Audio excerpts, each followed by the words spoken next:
Hello, আসসালামু আলাইকুম। আমি রেশমা রত্নরাজি থেকে একটা ছোট্ট ভিডিও নিয়ে আসছি এই শাড়িটার। হ্যাঁ, যেটা একদম ডিপ একটা কফি কালারের মধ্যে, যারা একটু এরকম ডিপ কালার পরতে পছন্দ করেন শাড়িটা তাদের জন্যই। আর শাড়িটার মধ্যে দেখেন এরকম করে হচ্ছে জরি সুতা দিয়ে এরকম করে হচ্ছে এমব্রয়ডারি করা, খুবই নাইস একটা শাড়ি। অনেকে আছে শাড়ি একটু সিম্পল পরতে পছন্দ করেন, যে একটু আঁচলে আর পাড়ে কাজ থাকবে, শাড়িটা হচ্ছে সেরকমই। আর আমি যে শাড়িটা পরে আছি এটাও কিন্তু অ্যাভেলেবেল আছে স্টকে। হ্যাঁ, তো এই শাড়িগুলো হচ্ছে আপনার স্টক, মানে দুটা কালার অ্যাভেলেবেল আছে, আমার ভিডিও করা আছে, তো ওই শাড়িটা হচ্ছে দেখে নিতে পারেন ভিডিওগুলো।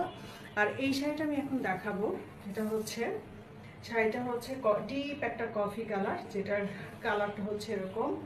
আমি একটু হচ্ছে দেখাই কাজটা ক্লোজ করে। এই হচ্ছে শাড়ির কাজটা। হ্যাঁ, জরি সুতাতে এরকম করে কিন্তু এমব্রয়ডারি করা।